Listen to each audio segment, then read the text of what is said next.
Natapos tayo kung saan ay walang awang kinulatan ni Juhyok ang kanyang instructor at nagresulta pa ito sa pagkawala nito ng malay. Pagkatapos nito ay ilang oras ang lumipas at nang magising ito ay dama pa rin niya ang ginawang atake sa kanya ng ating bida. Sa tabi niya ay nakaupo si Juhyok at tinanong siya nito kung ayos lang ba daw ito. Nagtataka naman ng instructor kung nasaan sila, kaya't sinabi ng ating bida na nasa break room lang sila. Dahil kung malubha ang natamo nito pinsala ay idadaretso niya sana ito sa infirmary room, pero mukhang nagawa naman itong pigilan ang huling ginawa niyang atake gamit ang kanyang mana. Labis naman kinahihiya ng instructor ang nangyari dahil sa kabila ng pagiging instructor nito ay natalo pa rin siya sa isang estudyante kahit ibinuhos niya na ang lahat ng kanyang makakaya, kaya't sa palagay niya ay kailangan niya na talaga magretiro. Mahinahon naman sinabi ng ating bida na nais niya sanang huwag na itong umalis bilang instructor. Dahil sa narinig ay bahagyang nagulat ang propesor sa winika ng binata. Dito ay buong pusong humingi ng paumanhin ang ating bida dahil nagkaroon ng negatibong epekto sa ibang mga estudyante ang naging ugali nila. Hindi raw niya naisip na baka nagmumukhang mayabang o walang pakialam ang special class sa paningin ng iba. Aminado siyang paminsan-minsan ay hindi sila pumapasok sa regular na klase dahil sa mga sitwasyon na kailangan nilang unahin. Pero nilinaw niya na hindi ginawa ang special class para lang magkaroon sila ng dahilan para magpahinga o umiwas sa training. Layunin daw talaga nito na mas mapabuti ang kanilang kakayahan at hindi para maging tamad. Naiintindihan naman ng instructor ang ibig nitong sabihin, dahil nang minsang pumunta siya sa physical training center ay nakita niya dito ang special class at hindi biro ang ginagawa ng mga itong ensayo na hindi maihahalin tulad sa karaniwang ginagawa ngayon ng ibang estudyante.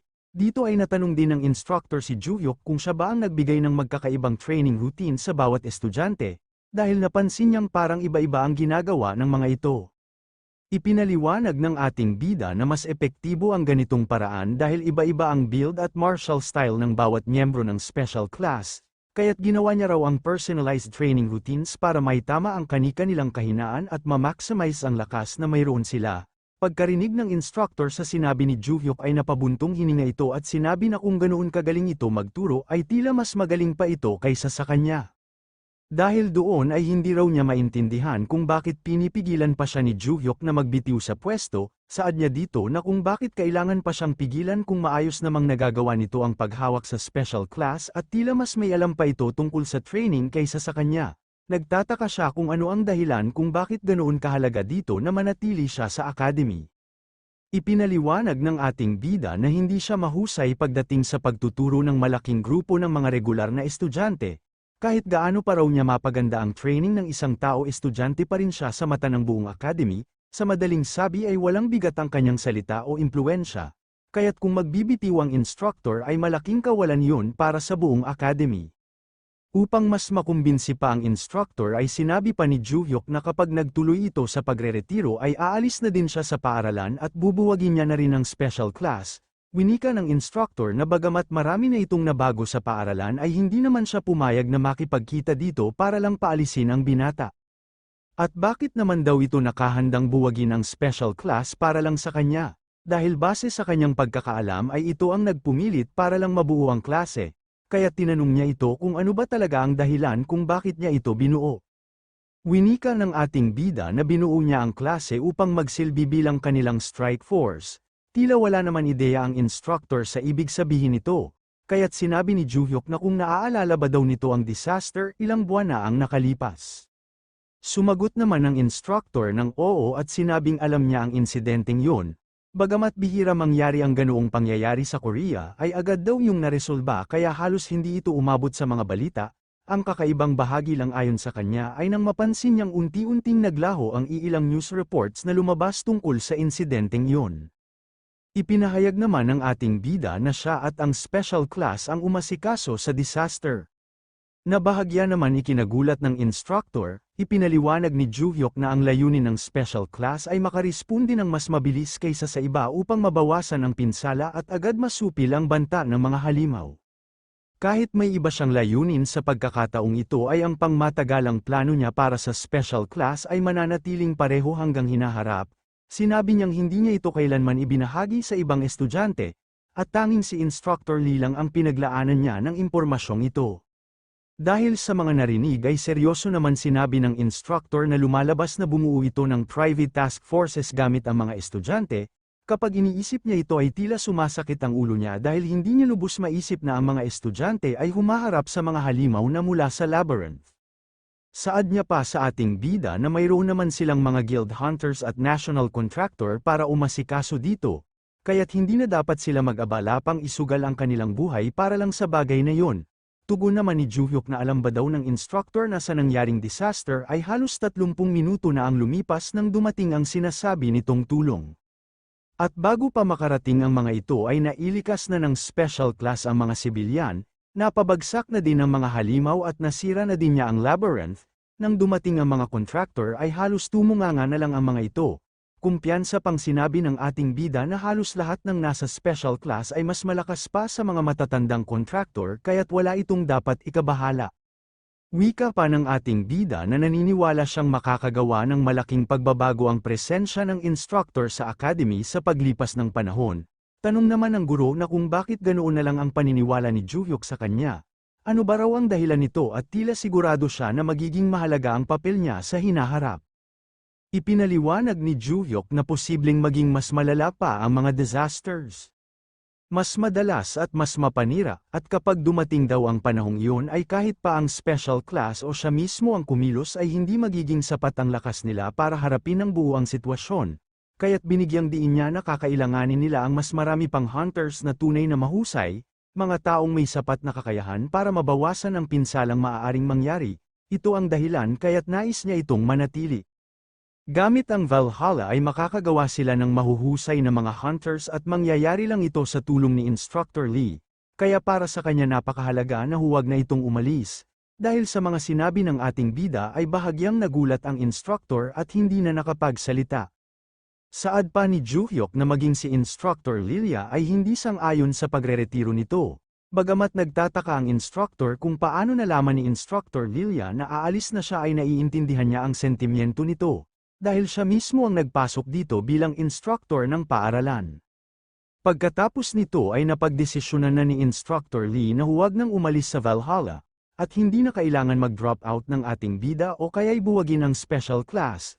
Bagamat hindi man daw niya kilala ng lubusan si Juhyuk ay hindi naman siguro masamang makinig dito, at alam niyang may mas malaki itong plano. Saad pa ng instructor na hindi na siya gaano mag-aalala kung ang ating bida ang mamumuno sa special class. Dahil kahit wala raw itong constellation ay mas malakas pa rin ito kaysa sa kanya.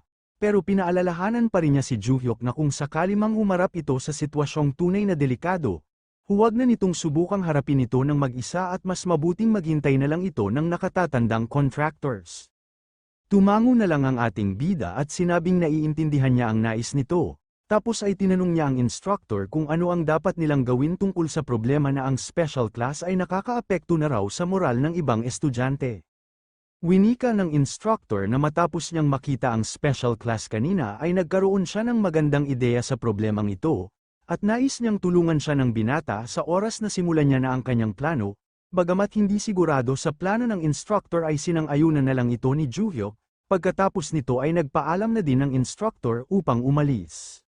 Matapos nitong makaalis ay napangiti si Juhyuk at naisip niyang hindi niya sukat akalain na darating ang panahon na lulunukin niya ang kanyang pride at hihingi ng tulong sa iba. Pero naisip niyang hindi ito kawalan sa kanya dahil disenteng tao naman ang instructor, at hindi niya maiwasang isipin na kung may mga tao lamang na katulad nito noong 300 taon na ang nakalipas ay magiging mas maayos at mas kaiga-igaya ang mundo. Habang abala si Juhyuk sa pagmumuni-muni ay biglang nagsalita si Varche. Kakagaling lang nito mula sa Great Space upang magpanggap muli bilang Tower Master, umiiyak nitong sinabi na hindi man lang sinabi ng ating bida sa kanyang mga disciple na huwag siyang galpihin dahil may misyon siyang dapat gawin. Ikinwento niya na matapos siyang makita ng mga itong kinokoronahan bilang muling Tower Master, patago ang mga itong lumapit sa kanya at ginulpi ng paulit-ulit, mabuti na lamang ay walang nakakita sa kanila at tumigil lang ang mga ito nang ipinaliwanag na niya ang lahat. Walang pakialam na sinabi naman ni Juhyuk na buhay pa naman ito kaya't ano pa daw ba ang iniiyak nito. Matapos nito ay napaisip ang ating bida at hindi niya alam kung ano ang ginagawa sa Great Space ng kanyang mga disciple, dahil sa pagkakaalala niya ay sinabihan niya ang mga ito na huwag munang kumilos, Sinabi naman ni Varche na akala niya ay inutusan niya ang mga ito na muling itayo ang martial god sect sa loob ng Great Space. Pagkatapos nito ay muling bumalik ang eksena kung saan ay nakipagkita si Varche sa Silent Schemer. Masaya siyang binati nito dahil sa muli nitong pagbabalik, bagamat medyo kinakabahan ay casual na sumagot si Varche at sinabing napagtanto raw niyang wala naman magiging problema kung babalik siya sa pagiging Tower Master. Habang nag-uusap ang dalawa ay napatigil ang mga ito nang mapansin nila ang tarangkahan ng Martial God Sect. Medyo nabahala naman ang Schemer nang makita ito kaya't sinabi niya sa Tower Master na umalis na sila at tsaka na lang niya ipapaliwanag ang lahat. Habang papaalis ang dalawa ay hindi ng mga ito napansin na nakamasid na sa kanila si Dummy at Scaredy. Nagtataka si Scaredy kung sino ang constellation na kasama ni Varche at tila mula ito sa Tower of the End. Sinang-ayunan naman ito ni Dummy at winikang kaya pala parang pamilyar sa kanya ang lalaki, napansin niya rin hindi ito kasama sa mga constellation na ginulpi nila nung nakaraan, kaya't naisip nilang may alam ang mga ito sa nangyayari kaya hindi ang mga ito nagpakita. Dahil dito ay napagkasunduan ng dalawa na sundan si Varche at ang Schemer upang tignan kung saan ang mga ito nagtatago. Hindi nagtagal ay dumating na ang dalawa sa kanilang destinasyon at nagtataka naman si Varche kung ano ang mayroon sa lugar. Sinabi ng Schemer na malalaman niya ito pagpasok nila sa loob ng pinto, bagamat hindi sigurado kung ano ang laman ng pinto ay wala nang nagawa si Varche kundi sundin ito. Pagkabukas niya ng pinto ay hindi siya makapaniwala dahil tumambad sa kanyang harapan ang Tower of the End. Winika ng Schemer na nang malaman nilang pinahihintulutan ng Great Space ang pagbuo ng struktura kagaya sa Mental Realm ay agad siyang humingi ng tulong sa ibang constellation at unti-unti nila itong binuo. Saad pa niya na bagamat kakaunti pa lamang sila ay nasisigurado naman niya na gumagana naman ito ng maayos at maaari nila itong maging kuta. Isinawalang bahala naman ito ni Varche at tinanong ito kung ang Martial God Sect na tarangkahan na nakita nila kanina ay ang itinayo ng Martial God na kilala niya. Sumagot ng oo ang Schemer at winikang kasama ng Martial God ang kanyang mga disciple nang binuo nila ang sekta, at nalaman niya lang daw ito matapos niyang maging constellation. Sa palagay niya ay nais ng mga itong muling itayo ang sect, bagamat hindi pa ito nagre-recruit ng miyembro ay nananatili pa rin ang mga itong aktibo, nakita naman daw siguro nito kung paano walang habas na ginulpi ng mga ito ang ibang constellation sa loob ng Great Space. Saad niya na noong araw na yun ay nagtago ang mga constellations ng Tower of the End, kaunti lang daw talaga ang mga tao roon mula pa sa simula. Pero dahil sa takot ng iba nilang miyembro na lumabas sa kanilang tinataguan ay halos naging parang walang laman ang buong tower mula noon.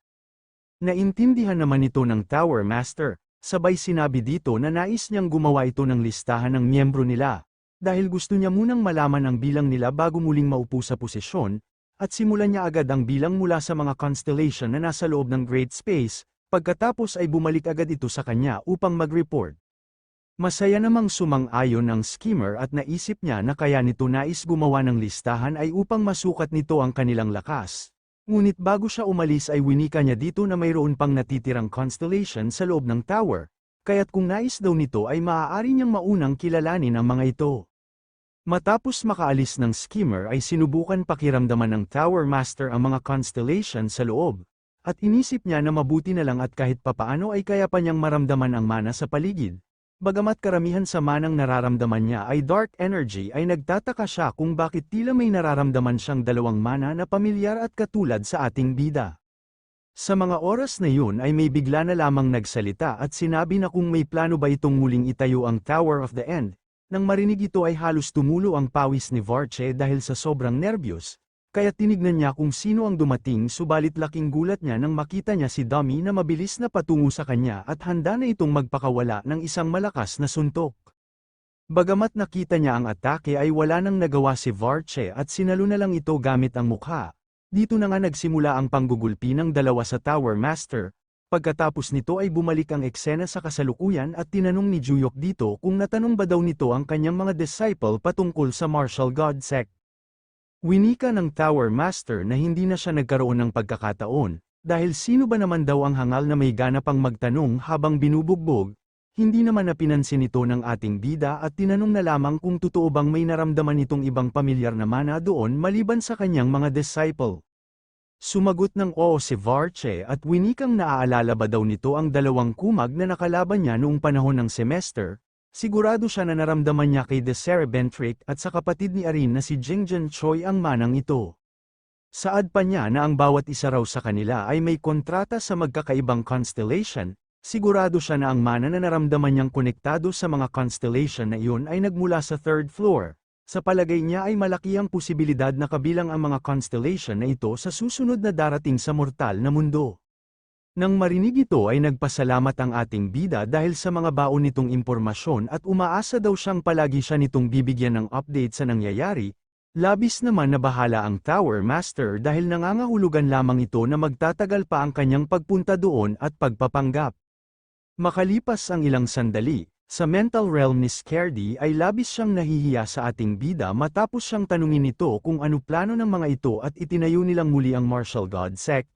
Paliwanag niya na bago nila galpihin ang mga constellation ay nais niyang malaman ng mga ito kung kanino silang disciple. Kaagad siyang humingi ng paumanhin kay Ju-hyuk dahil hindi man lang siya humingi ng pahintulot bago niya ito itayo. Kaya't babalik daw agad siya sa Great Space upang tanggalin ito. Sinabi naman ng ating bida na hindi na niya ito kailangan tanggalin, dahil matagal niya na rin napag-isipang itayo muli ang kanilang sekta. Pagkatapos nito ay lumipat ang eksena sa Valhalla Academy. Habang naglalakad ay nababahala si Instructor Igon Kim sa nais gawin ng kanilang Chief Instructor na si Sang-chul Lee. Wika nito na sa tingin niya ay ito lang ang best option para sa kanila. Sabay tanong kung nakita na ba daw nito kung paano mag-ensayo ang special class, tugon naman ni Instructor Igon Kim na hindi pa dahil bihira lang siya pumunta sa training room. Wika ni Instructor Lee na kung ganoon ay tignan nito mabuti kung anong klaseng pag-e-ensayo ang ginagawa ng mga ito.